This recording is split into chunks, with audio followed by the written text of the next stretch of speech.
Assalamualaikum warahmatullahi wabarakatuh.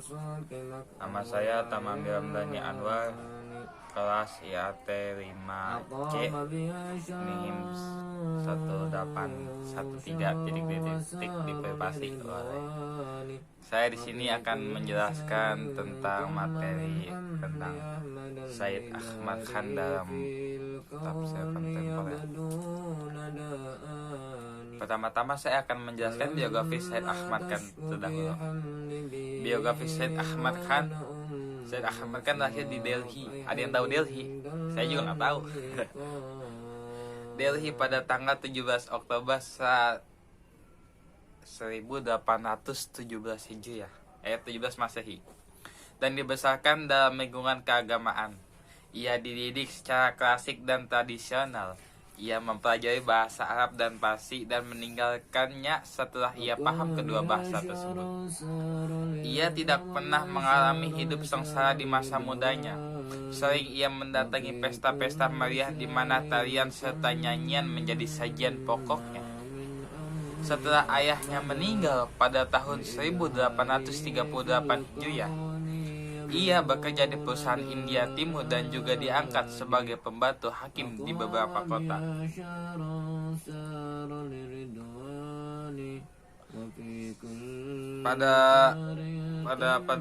Pada usia 29 tahun, ia menambah pengetahuan agama yang terputus pada usia mudanya. Syed Ahmad Khan pertama kali memperbaiki ketidakmasyhuran namanya ketika ia mempublikasikan karyanya Athar As-Sanadid pada tahun 1847 Masehi. Suatu sejarah serta momen orang-orang terkenal di Delhi. Hal ini menandakan bahwa ia sebagai sarjana yang kurang dengan karya-karya keagamaan.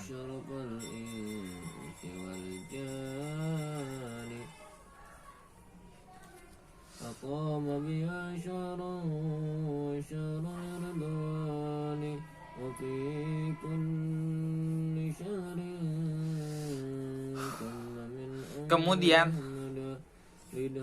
pada tahun 1863 diterjemahkan ke dalam bahasa Perancis dan ia dianugerahi sebagai anggota kehormatan dari Royal Asiatic Society London. Yang apa yang diterjemahkan itu karya-karya keagamaannya. Dia juga mempelajari kebudayaan Inggris sebagai ganti waktu yang dibuang sia-sia guna memimpin zaman kemasan kebudayaan Islam India.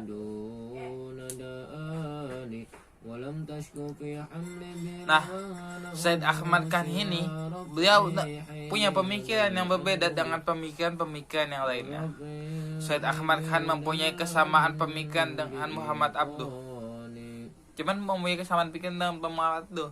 Hal ini tercermin di beberapa ide terutama tentang akal yang memiliki penghargaan tinggi di dalam pandangannya. Meskipun demikian, ia berpendapat bahwa akal bukanlah segalanya dan milik keterbatasan karena masih menerima adanya kebenaran wahyu. Karena tidak semua wahyu bisa diterima dengan akal, maka beliau mengatakan bahwasanya akal bukanlah segalanya. Boleh. Keyakinan, kekuatan dan kebebasan akal menjadikan percaya bahwa manusia bebas berkehendak dan berbuat. Hal ini menjadikannya sepaham dengan paham Qadariyah. Menurutnya, manusia telah dianugerahi berbagai macam daya, di antaranya daya berpikir berupa akal dan daya fisik berupa kekuatan untuk memenuhi kehendaknya. Itu menurut pemikiran Syed Ahmad Khan. Sejalan dengan paham Qadariyah yang dianutnya, ia percaya bahwa setiap makhluk telah ditentukan sifat-sifatnya oleh Tuhan, dan sifat yang ditentukan ini disebut sebagai sunnah Allah yang tidak berubah. Islam adalah agama yang memegang adanya hukum alam, antara hukum alam sebagai ciptaan Tuhan dan Al-Quran sebagai firman Tuhan. Tidak ada pertentangan. Nah, Syed Ahmad Khan ini dalam bidang tafsir Syed Ahmad Khan, menurut Syed Ahmad Khan alam beredar menurut hukum alam yang telah ditentukan oleh Tuhan. Segala sesuatu di dunia ini berjalan menurut hukum sebab akibat. Namun segala sesuatu bergantung pada sebab utama, dan sebab pertama adalah Tuhan. Kita tahu bahwasannya kayu ketika dibakar dengan api, zat api yang membakar. Tapi apa? Sebab pertama yang memberikan kekuatan pada api itu ada untuk membakar adalah Tuhan. Maka tak heran ketika Nabi Ibrahim dibakar dengan api tapi merasakan dingin. Karena kenapa? Sebab pertama, zat pertama yang membuat kekuatan api itu bisa membakar adalah Tuhan. Ketika Nabi Ibrahim itu Tuhan ganti api itu dengan zat yang dingin. Apa kata Allah? Kuni badan wassalaman ala Ibrahim. Wahai api, jadilah kamu dingin, tahu sejuk, dan penyelamat bagi Nabi Ibrahim. Bahkan menurut ahli tafsir kata-kata salaman, kalau tidak saja pakai kata salaman ala Ibrahim, mungkin Nabi Ibrahim bisa meninggal dikarenakan saking dinginnya ketika saat itu. Tapi ada juga yang mengatakan bahwasannya salaman ala Ibrahim itu adalah menyelamatkan Nabi Ibrahim dari api tersebut. Nah, tafsir Ahmad Khan ini mempunyai metode. Metode tafsir Syed Ahmad Khan menggunakan argumen kosmologis. Misalnya dengan mengutamakan argumen berikut, ajaran terpenting agama Islam adalah percaya kepada eksistensi pencipta sekalian makhluk. Seluruh yang ada dari dirangkai dengan mata rantai menghubung, sehingga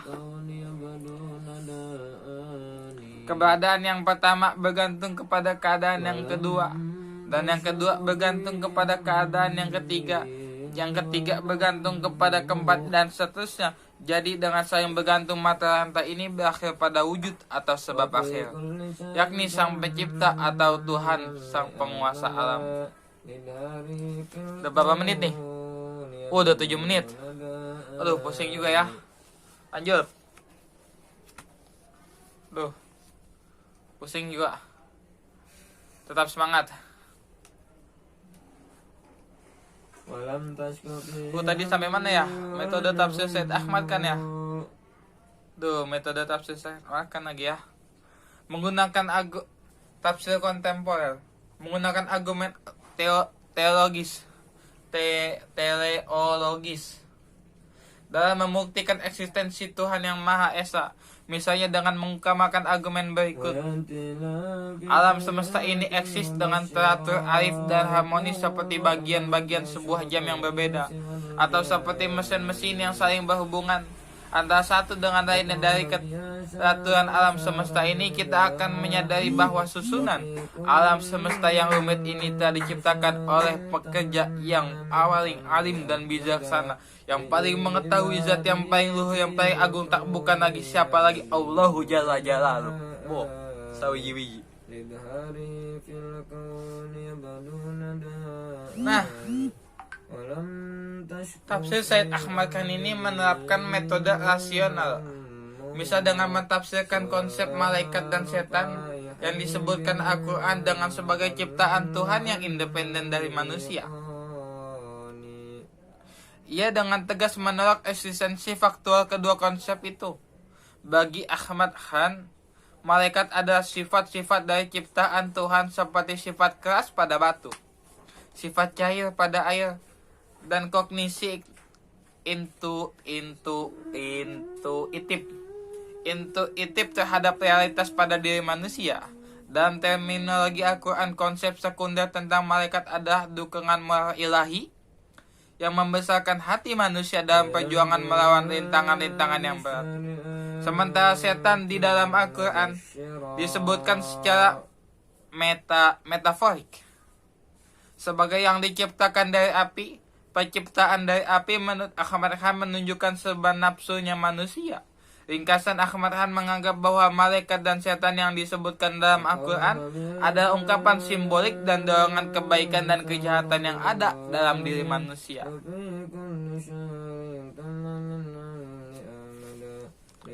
Wah, mungkin dikarenakan sudah 10 menit, jadi ini saja yang saya sampaikan. Lanjut ke materi selanjutnya ya, pembahasan yang lain.